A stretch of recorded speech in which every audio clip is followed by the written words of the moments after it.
টাকা পয়সার একটা ভীষণ কষ্ট কিংবা অনেক রকম সমস্যা হচ্ছে, তাহলে একটা টোটকা বলি, আপনারা নিজেরা করে নেবেন বাড়িতে। টাকা পয়সা খরচা করতে হবে না, কোনো অ্যাস্ট্রোলজারের কাছে বা তান্ত্রিকের কাছে যেতেও হবে না। একটা লাল শালু কাপড় নেবেন, লাল শালু কাপড়ের মধ্যে একটু হলুদ নেবেন, আর একটুখানি ধানের শীষ নেবেন, আর একটা 5 টাকার কয়েন নেবেন। নিয়ে সেটাকে সাদা সুতো দিয়ে কিংবা লাল সুতো দিয়ে বেঁধে নেবেন। নিয়ে পুটলিটা যেটা হবে সেটাকে বেঁধে নিয়ে মা কালীর কাছে গিয়ে এটা পুজো করে দেবেন। ওম কালিকায় নমঃ 108 বার করে এই মন্ত্রটা পাঠ করবেন।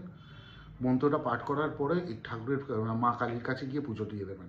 এর থেকে সহজ পদ্ধতি আর কিছু নেই। পারলে বাড়িতে একবার করে দেখুন।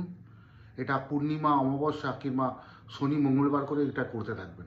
দেখুন বেশি দিন না, 3 থেকে 4 মাস 6 মাসের মধ্যে আপনার আর্থিক সমস্যা অনেকটাই সমাধান হতে চলেছে।